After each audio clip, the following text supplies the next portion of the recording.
Tony Tukumbo Fernandez Show is all about promoting the true life and success stories of African and Caribbean achievers around the world.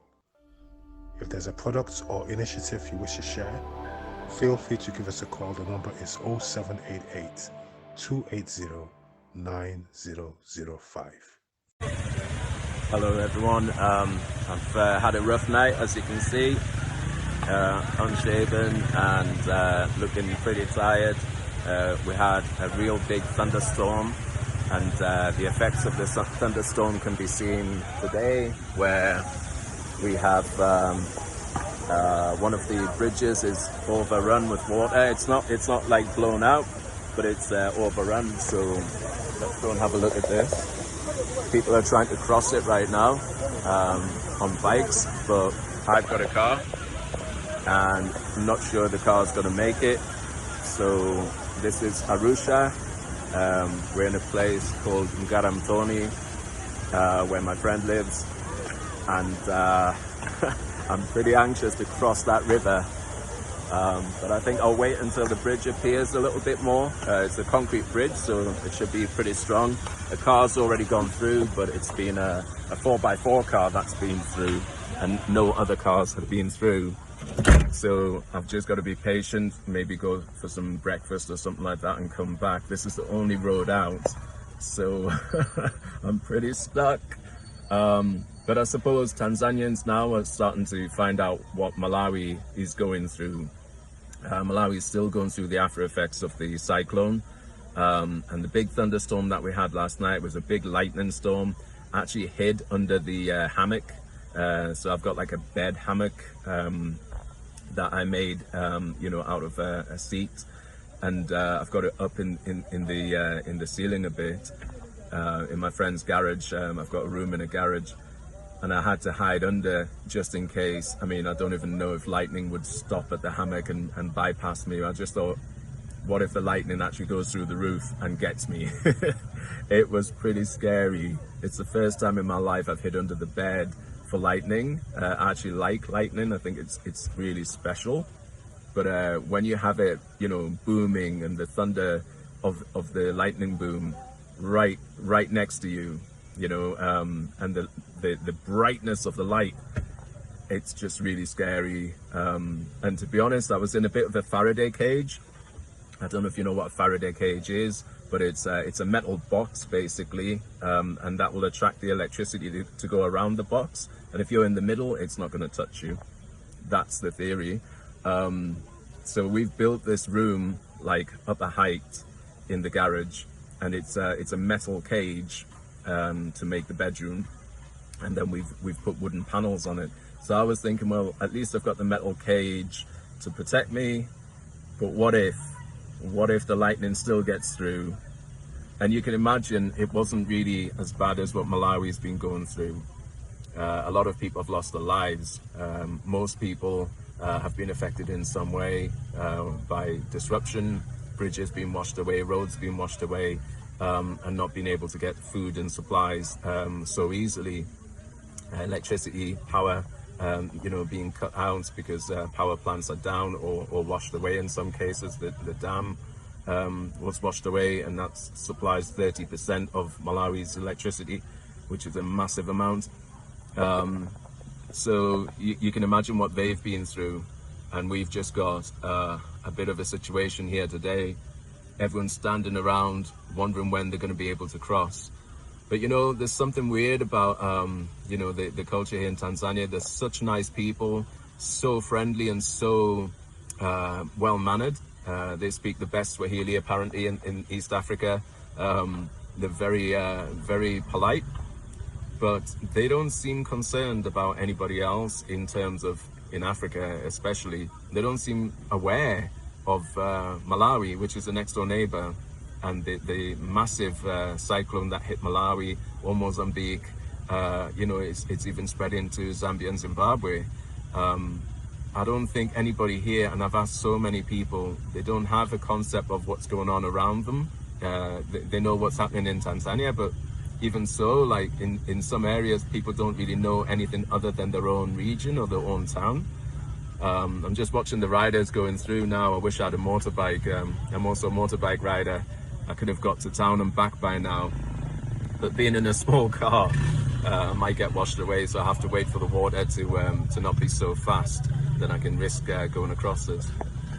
But yeah, so getting back to that, the lack of empathy here in Tanzania is something that's really been getting me down. For instance, I've got friends with dogs that really don't know how to treat the dogs. I've had to teach the dogs how to walk again because they've been locked in a cage for way too long without walking. They've actually adopted some kind of psychological trauma where they would rather be in the box than out of it, which is really troubling for someone who loves animals. The way the goats are treated here, it's a smash with a stick, to guide them. The donkeys, the cows, everything, it's hit and it will go. The dogs themselves here, a lot of them are stray, like dingo type dogs, like wild dogs. But they're very tame. I haven't seen a dog attack anyone or heard of a dog bite or anything like that.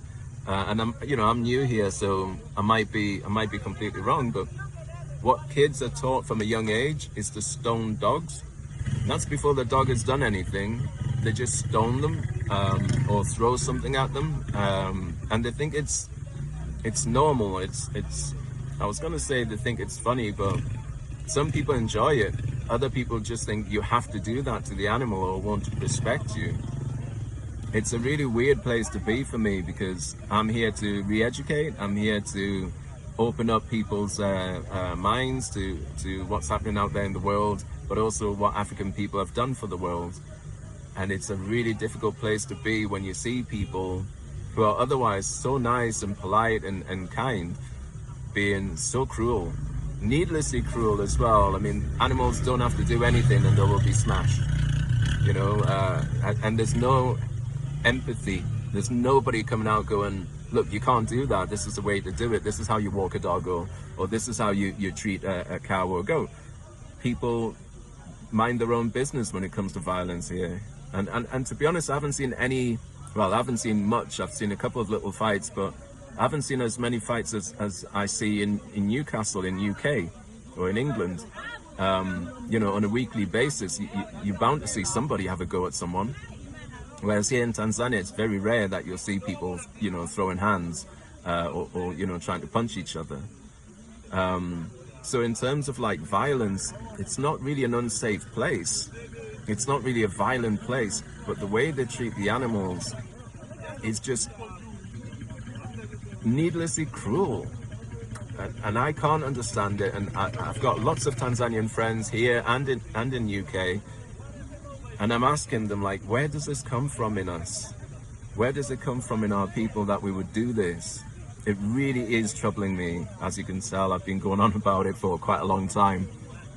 I just don't see how human beings that are otherwise so intelligent and empathetic or empathic can be so cruel for no reason. As far as I can see. Yeah, let's leave that there. So in terms of how I'm going to get out of here, I don't know. In terms of what else I'm doing in Tanzania, I'm going to have to do another video because this is 8 minutes now and I've just been rabbiting on about not very much. So I'll catch you guys later. Hope you have seen what's going on in this area and that you know more about what's happening in East Africa at the moment. And if you have got the resources, whether it's £10 or $10 or whatever it is that you use in terms of money to donate to the Malawi effort. It's not so bad here in Tanzania, as I say. Our worst storm was last night. That's not to say it's not going to get bad later. So if you have got anything to donate to the relief effort in Malawi, please do that. Show your humanity for our people. And if you are of our people, if you are of African heritage, it's your duty.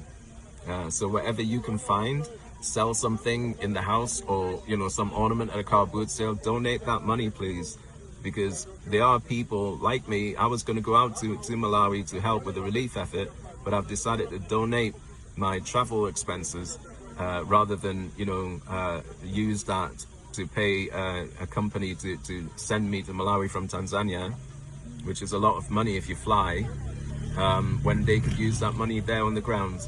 So yeah, please donate what you can. Search your heart.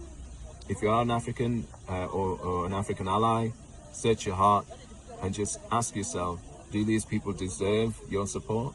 And if you think they do, then do whatever you can. Even if it's £5, do what you can, please. Thank you.